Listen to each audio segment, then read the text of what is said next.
suñu xarit la day bind day ñëw fii day dem Portugal moom ak bare Gambien yu nga xam ne ñu ngi làkk anglais mais dañuy làkk mandinka dañuy làkk wolof mais ba kañ naka la ñuy fexe ba jox ko donc kii moom mi baaxa mën naa mi xam naa su ko defee dana wax parce que laaj nañ kii jël ngeen toll ci recherche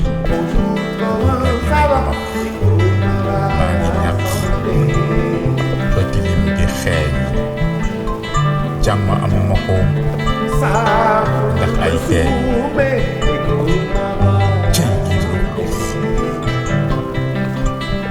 Chers collègues, chers amis,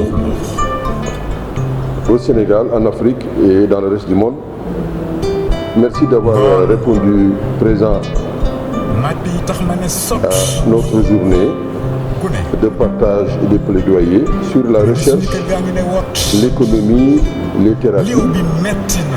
Je me présente, mon nom c'est professeur Babacar Diop Bouba, président de l'association panafricaine pour l'alphabétisation et l'éducation des adultes. Je suis avec M. Nour qui représente l'UVS pour cette matinée. Et je crois que nos amis et nos collègues de l'Agence nationale pour la recherche scientifique appliquée. Je vais parler donc au nom du coordonnateur de l'UVS, le professeur M. Moussa Lo. Donc nous sommes déjà très heureux de vous accueillir ici, d'accueillir cet atelier de partage qui portera donc sur recherche, économie et phytothérapie. Donc je rappelle juste que c'est un partenariat donc, que nous avions eu à initier donc, lors de la période de Covid 2019.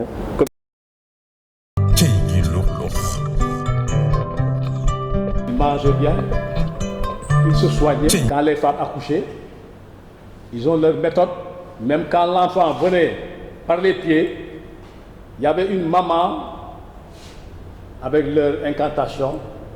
Ils le faisaient et le gosse retourne pour venir avec la tête. La médecine africaine.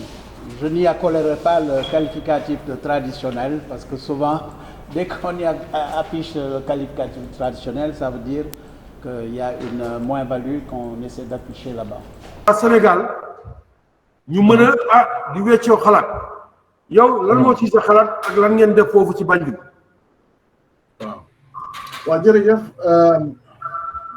Bouba ak ñi fa teewee yëpp nga leen a gërëm di leen ziare ci cëral bi xam naa nag cere sikim laa ci waaye nag xaaral lu tuuti ma ci xam ma sànni ko ci waaw fii ci suñu réew mi Gambie waaw lu bari yënguwuñ ci wàll bi ngeen a wax nii waaye nag médecins yi nga xam ne moom la ñoo practice traditionnel yi ñu ngi fi nit ña daan faj ba tey. Ce qui se passe. Charles sait très bien que nous-mêmes, quand on traduit, on a essayé de dire mbas mu ës bi mbas mu ñàkk teggin parce que quand même c'est nouveau. Covid a révélé des choses assez. Qui prend en compte beaucoup d'aspects. C'est en fait aujourd'hui le contenu de l'éducation qui est posé.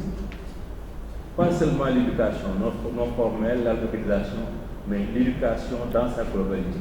Sur les langues nationales, si on se souvient, il y a une période, c'est au début des années 80, fin des années 70. Et de l'apprentissage. Mais il y a deux éléments, deux points que moi j'ai retenus et que peut-être. Il faut offrir quelque chose à parce que GARAP c'est en deux mots, GA et RAP.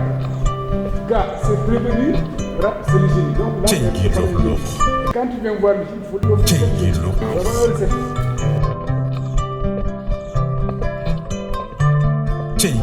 Comme ça, peut-être à la longue, les tradipraticiens trouveront un terrain où on les autorisera à exercer. Les pharmaciens, nous allons dire nous tests, c'est peut-être allergie là. Non, je ne sais pas mais bon. Nous sommes là. Et le véritable problème, c'est d'abord voir parmi ces résultats de recherche, quels sont les résultats qui sont pratiquement, qui sont applicables directement et quels sont ceux qui sont peut-être applicables. Ici, je l'ai. Donc, pour se rappeler facilement ça, donc, elle a une possibilité en français. Donc, je peux maintenant se composer avec ces deux figures. C'est vrai que cette fois-ci, on n'a pas eu le temps peut-être de les mobiliser parce qu'ils sont actuellement en période d'examen. Mais on verra pour les sessions à venir comment justement les faire participer en présentiel ou à distance. Et vraiment merci pour l'opportunité que vous nous offrez.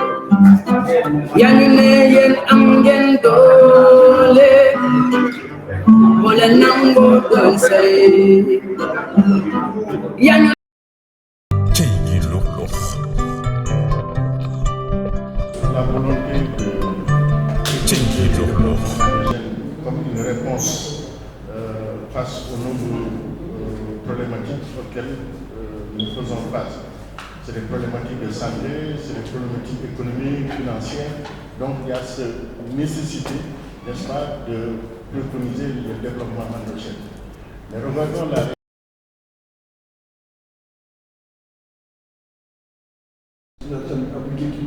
qui ont été nos partenaires. Et merci aussi à vous tous. Je retiens aussi qu'il faut le destin de la phytothérapie l'assumer.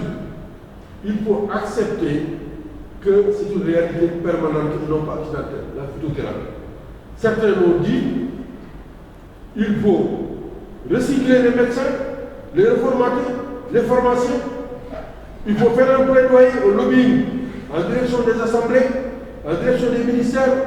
Il faut même les assises de l'économie de la santé.